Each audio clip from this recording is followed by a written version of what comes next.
Okey, Assalamualaikum, salam sejahtera, salam GBN, salam Malaysia dan salam kuasa ketiga.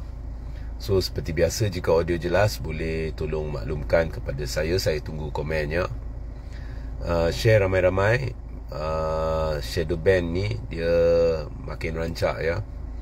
Dan juga sertai Telegram saya, Telegram Regi J.C. Ritaudin. Cari Regi J.C. Ritaudin di saluran Telegram. Dan juga share di Facebook anda bersama rakan-rakan anda saluran tersebut. Baik, susulan satu pertanyaan lagi oleh penonton ya.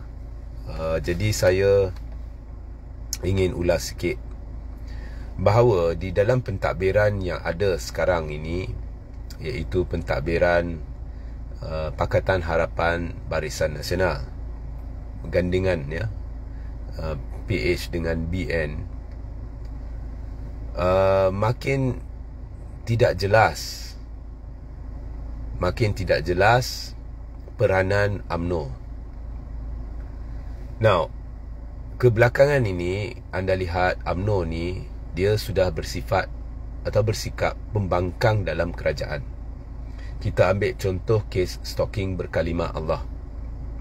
Dalam kes itu, ketua pemudanya yang kini disokong oleh seluruh UMNO ya,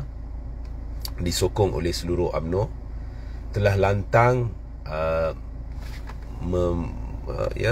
membidas kekemat, walaupun siasatan sedang dijalankan secara rasmi oleh pihak berkuasa dan tindakan-tindakan tertentu telah diambil kepada pihak-pihak yang telah menghina Islam di media sosial. Tetapi dia meneruskan juga hukuman sendirinya ya, untuk boikot dan sebagainya. Now, yang aneh di sini adalah, yang aneh ya, saya dah sebut banyak kali, adalah dia sebenarnya sebahagian daripada blok kerajaan. Jadi dia bukannya orang yang harus memperjuangkan isu boikot. Yang itu semua kerja pembangkang lazimnya. Dia sepatutnya menekan parti dia, menerusi parti dia, presiden parti dia, contohlah presiden parti dia yang kebetulannya adalah timbalan Perdana Menteri, untuk melaksanakan tindakan-tindakan tegas, langkah-langkah tegas untuk mengelakkan situasi seumpama ini berlaku. Contohnya, Zahid Hamidi sebagai timbalan Perdana Menteri menggunakan isu ini sebagai pencetus kepada perbincangan-perbincangan dengan wakil-wakil dari semua kaum dan sebagainya, untuk membincangkan, contohnya nak adakan pindaan ke perlembagaan, ke rang undang-undang baru dan sebagainya, untuk membantras isu-isu rasisme seperti ini, atau isu-isu penghinaan agama Islam seperti ini. Sebaliknya, dia sebenarnya sudah berperanan sebagai pembangkang. Dan kita boleh lihat sebenarnya ianya tidak memuaskan hati DAP, tindak tanduk dia. Ia telah diselar oleh DAP. Walaupun saya bengang dengan DAP, sebab selaran DAP ni, DAP fokus kat isu boikot, tetapi tidak pernah DAP memberi fokus kat isu penghinaan terhadap Islam. Sama juga MCA ya. So I don't expect much from these people lah. Sepatutnya DAP dan MCA mula-mula membuat kenyataan tegas berhubung penghinaan terhadap Islam, baru lepas itu nak cerita pasal boikot, boleh ceritalah. So dari situ saya boleh lihat di dalam kerajaan ni tak harmoni. Anwar pun dia cuba hint lah, bagi dia cuba beri dia cuba sejukkan keadaan, bagi pihak berkuasa buat siasatan, kita jangan hukum lampau, tapi nampaknya tidak didengar ya. Kata-kata Anwar tidak didengar oleh UMNO, dan Anwar pun dah senyap. So kita boleh lihat siapa lebih berkuasa, UMNO versus Anwar. Nampaknya UMNO ni lebih berkuasa, kerana Anwar memerlukan UMNO ya. So Perdana Menteri yang kononnya tegas ni, nak lawan rasuah, nak lawan itu, nak lawan ini, mula-mula pun kita dah tak percaya bila dia kata nak lawan rasuah. Kita tengok cerita Zahid Hamidi pun cukup lah. Tetapi lepas itu sekarang dalam isu ni pun dia terduduk. Perdana Menteri yang tegas ni terduduk. Dia nampaknya kurang tegas bukan nak jinakkan orang dalam kabinet dia. Ini baru ketua pemuda satu parti komponen pun nampaknya Anwar tidak ada apa-apa yang dia boleh buat. So ketua pemuda UMNO ni yang bertindak seperti pembangkang ni, Anwar pun tak boleh nak buat apa. So menjawab soalan yang ditanya kepada saya, memanglah saya lihatlah peranan UMNO ni tidak jelas. Dan hipokrisi UMNO pun saya menampaklah. Apabila ada kata-kata yang lebih berbisa, lebih menghina orang-orang Melayu Islam yang dibuat oleh DAP atau atas pentas DAP. Contohnya atas pentas Anthony Locke masa kempen pilihan raya. Ya. Dia cerita pasal potong kemaluan. Kita fikir parti Melayu ke Islam itu, kita fikir potong kemaluan. Ya. Kita tak dengar suara Akmal masa itu. Banyak kenyataan yang bersempadankan anti-Islam, anti-Melayu, Islamofobia ni, kita tak dengar suara Akmal.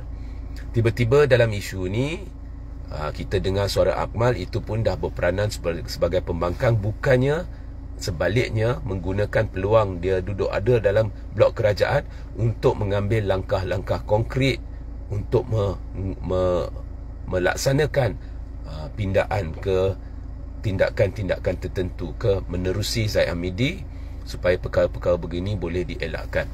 So nampaknya benda ni hanya nak jadi dipolitikkan untuk kepentingan politik. Tetapi itulah kepentingan politik pun saya tidak lihat UMNO memperjuangkan kepentingan kerajaan. UMNO sekarang sudah bersikap pembangkang. So tanda soal lah kat situ peranan UMNO ni. Dan yang paling menarik pada diri saya, nampaknya Akmal ni seolah-olah Anwar ni tak berani nak sentuh dia. Ya, tak berani sebab dalam kerajaan ni nampaknya tidak ada kerajaan perpaduan kan, tapi mereka sendiri tidak ada perpaduan. Satu lagi contoh, kita lihat Puan Zarkashi lah, sentiasa menyerang Rafizi Ramli. Serangan dia betul, apa yang Puan Zarkashi kata betul, Raja Formula dia gagal, semua betul. Tetapi bila dah mengaku kegagalan tahap itu yang berlaku dalam kerajaan, what are you doing dalam kerajaan yang dah gagal lebih setahun? Ya, kau terus berada di sana untuk tujuan kepentingan politik, sedangkan rakyat menderita sebab kegagalan ini. So buat apa nak cerita sebagai pembangkang? Lebih baik jadi pembangkang. Tapi of course kalau UMNO jadi pembangkang, dia kena tarik sokongan. Bila dia tarik sokongan, Anwar akan cemas sebab nanti Sabah Sarawak kalau tarik, ya, habis ceritalah. Okey. So tapi tak masuk akal lah. UMNO ni sekarang ni, kedudukan dia, peranan dia tak masuk akal.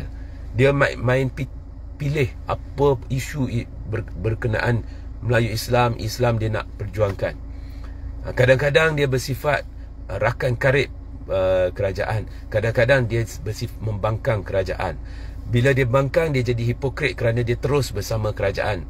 Dia bukannya memperjuangkan rakyat, ianya kepentingan politik. Jadi apa sebenarnya peranan UMNO ni dah jadi tanda soal lah. Tapi yang nyata sekarang, dia mula bersikap seperti pembangkang. So ini sekadar ulasan menjawab soalan lah penonton, ya. Sebab ramai dah keliru, what is UMNO doing, ya. Dan kalau kita lihat, Melayu Islam pun berpecah. Yang berfikiran waras sebenarnya berpendapat bahawa isu ni sedang dipolitikkan. Luar biasa politik dia. Kalau contohnya Perikatan Nasional, boykot, masuk akal sikit.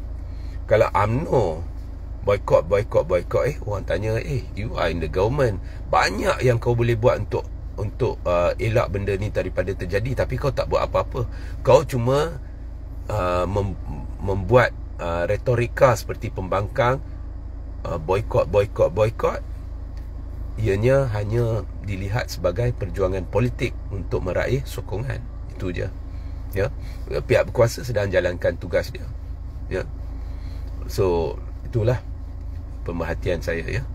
So, sehingga kita jumpa di lain masa.